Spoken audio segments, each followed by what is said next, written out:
Alpha Primus is none other than the prototype Primaris Space Marine, serving as the personal bodyguard to none other than Belisarius Cawl. It is widely believed that the Archmagos used Alpha Primus to rigorously test his genetic hypotheses, perfecting them before embarking on the large-scale mass production of the Primaris Marines.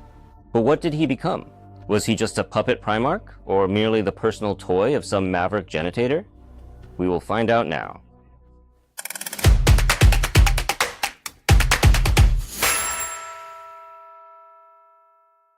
The mystery surrounding Alpha Primus's origin is shrouded in the mists of time, specifically to when Belisarius Cawl first embarked on developing a new evolutionary path for the Astartes. The Archmagos made an attempt to replicate the Emperor's grand experiment in the creation of Primarchs, but unfortunately he was not successful in his endeavor. And instead of that, Alpha Primus was utilized as the groundbreaking prototype for the next generation of Primaris Space Marines. He became the very first. He was in existence before any of them came into being. He watched as their numbers steadily increased. He had safeguarded them for millennia, accumulating extensive knowledge and understanding long before the very first Primaris Space Marines were ever awakened. But he still considers himself their brother. He clearly sees that he is different. His body has been far more extensively modified. And we're not talking about enhancements with artificial implants, but a complete rewriting of his GENO code. Within him is embedded chimeric gene seed, meticulously crafted by blending genetic materials sourced from various different legions. This transformed him into a psyker of unparalleled power among the Astartes, making him also physically superior to any other Primaris. Nevertheless, he still doesn't quite measure up to a Primarch's full stature. However, even by the standards of other Primaris Marines, he is exceptionally large and presents a strange appearance in many other respects. He was so large that he could walk past a Primaris Marine and, by simply brushing shoulders, accidentally or intentionally, send him smashing into a wall. His pale skin, covered in terrifying scars, has a coppery sheen. His eyes are strikingly black with enormous pupils, and the whites of his eyes have a barely discernible light outline. His head and chin are usually shaven smooth, but at times a light stubble can periodically grow back, making an appearance. Furthermore, anyone who had the misfortune of interacting with him noted his overwhelming, oppressive aura of immense power. That's why so many are eager to quickly bring an end to such agonizing contact and discontinue any interaction with him without delay. Belisarius Cawl utilized Alpha Primus for critical special assignments, such as abducting a Necron imprisoned within an inquisitorial facility, or serving as a vital escort for an expedition to the planet Sotha, where they meticulously investigated the Pharaohs. And Alpha Primus has consistently proven reliable. He can effortlessly obscure his psychic abilities behind an impenetrable psychic ward, thereby evading the detection of hostile psykers, only to unleash his complete sorcerous might and devastating arcane energy within the heart of battle. Throughout the countless millennia of his existence, he has masterfully cultivated and honed his formidable potential. His personal quarters aboard the Tsar Questor, Belisarius Cawl's barge, certainly don't boast any particular elegance. The only items of furniture within the room were a bed, a dedicated rack for his bolter, pistol, and chainsword, and a built-in glass-fronted cabinet in the wall where his formidable armor was prominently displayed on a special frame. Alpha Primus's bed was a colossal, solid steel block that emerged directly from the floor, immense in its scale and construction. A smaller, contoured block, perfectly sculpted to the shape of his neck and head, served as his pillow. The sole concession to any semblance of human comfort was a simple fur blanket, which, over the countless years of use, had become threadbare and worn almost entirely to shreds. The room was perpetually frigid, so much so that Alpha Primus, deep in his slumber, would often be encased in a layer of hoarfrost. At first glance, it might seem that Belisarius Cawl, in his boundless ambition, had crafted the ultimate weapon, a flawless, unyielding killing machine, one utterly unfazed by the galaxy's chilling darkness, or by the terrifying, mind-bending horrors of the Imperium itself. Yet he possesses a singular flaw. He himself states that he feels constant pain, experiencing it everywhere. He perceives and understands far more than a typical Space Marine is ever meant to. And his body, covered in terrifying scars, along with his unpainted gray armor, truly reflects his profound inner turmoil and identity. His dreams are plagued by darkness. In these visions, he is akin to a fragile candle flame, encircled by the tearing whirlwinds of warp energy, relentlessly striving to extinguish it. Yet, even when trapped in such an insane state, he does not surrender. Instead, he relentlessly strives to achieve enlightenment. Thus, on one occasion, he was able to perceive that Belisarius Cawl was in grave peril and that Fabius Bile was actively pursuing him. However, that is not the matter at hand. Despite his unwavering loyalty, the relationship between Alpha Primus and his creator is intricate and fraught with ambiguity. On the one hand, Primus is Cawl's brainchild, an integral part of his monumental work.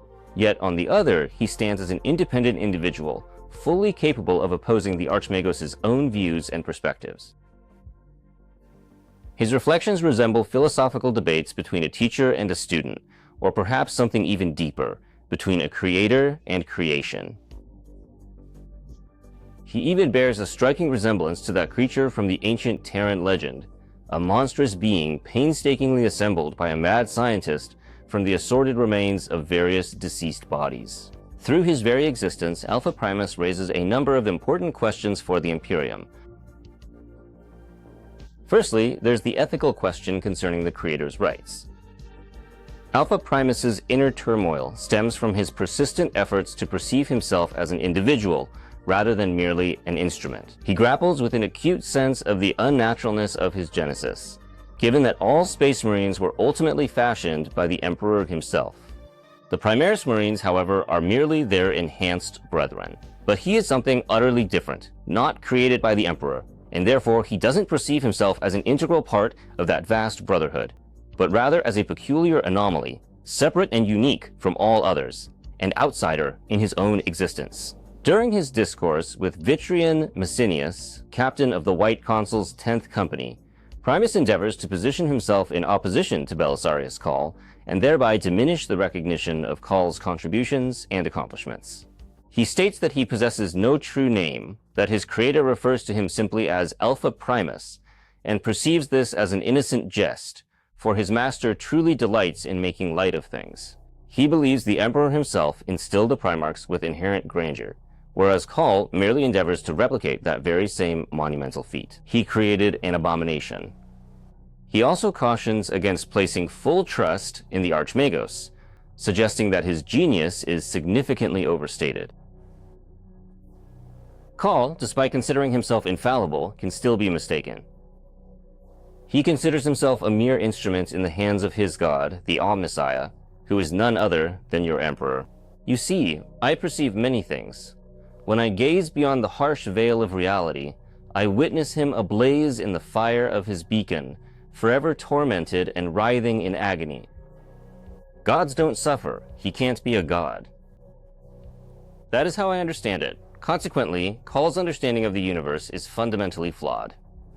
And that means he is wrong. For a moment, Alpha fell silent. Or maybe I am wrong. Perhaps he was unable to see the truth and remain unchanged. Perhaps he truly is divine. Alpha then shrugged his shoulders. What's the difference? With these words, he appears to be questioning Messinius, asking if a scientist of Belisarius Cawl's stature truly possesses the right to play God. However, the question still remains without an answer. Secondly, there's the critical issue of overcoming the stagnation within the Imperium. The Imperium of Man, in the 42nd millennium, stands as an archaic, decaying mechanism of truly galactic proportions, where any hint of change is instantly branded as heresy, and scientific thought itself is ruthlessly suppressed by the iron fist of religious dogmatism. Alpha Primus, in his very being, represents the profound potential for a scientific and cultural renaissance, a rebirth, if you will, on a purely biological plane.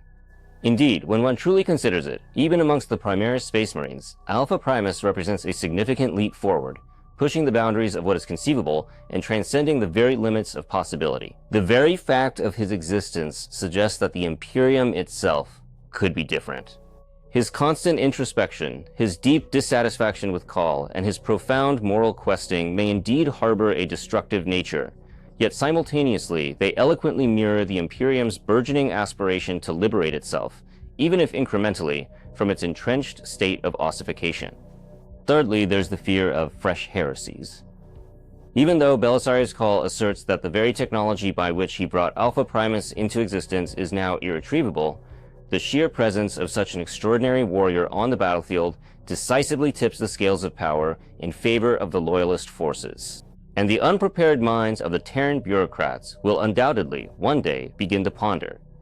If it truly becomes possible to conjure such a being into existence, won't history simply tragically repeat itself, echoing the horrors of the Horus Heresy once more? However, even if this critical information somehow fails to reach the Terran bureaucrats or the watchful eyes of the Inquisition, trouble, and indeed disaster, could potentially emerge from an entirely different and unexpected direction. It is a well-established fact that Fabius Bile successfully managed to reach Alpha Primus and extract his distinctive chimeric gene seed. Later, after thoroughly examining it, he acknowledged that Cawl's diligent efforts were indeed worthy of considerable respect. It's truly terrifying to even imagine the sheer power of the abominations that will inevitably serve as a response to Cawl's creation.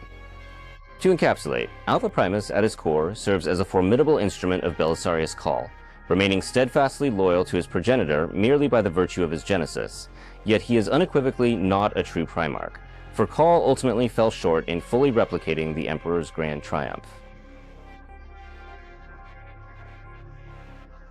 However, he definitely shouldn't be considered just a regular Primaris Marine. Should any Imperial philosophers and historians ever chronicle the Indomitus Crusade and delve into his character in detail, they will undoubtedly uncover a wealth of crucial concepts within his very being.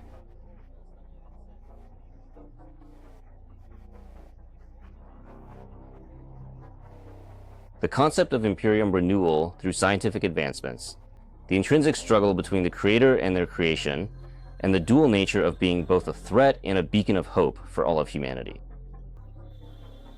However, Alpha Primus also carries a significant danger, for if he ever were to become like that creature from ancient Terran legend, he would undoubtedly yearn to create another being in his own image, solely to experience a sense of belonging to a community and to alleviate the profound sorrow of his isolation. However, it would be significantly more challenging for Belisarius Cawl to effectively manage two such puppet Primarchs. However, that is merely a speculation on my part.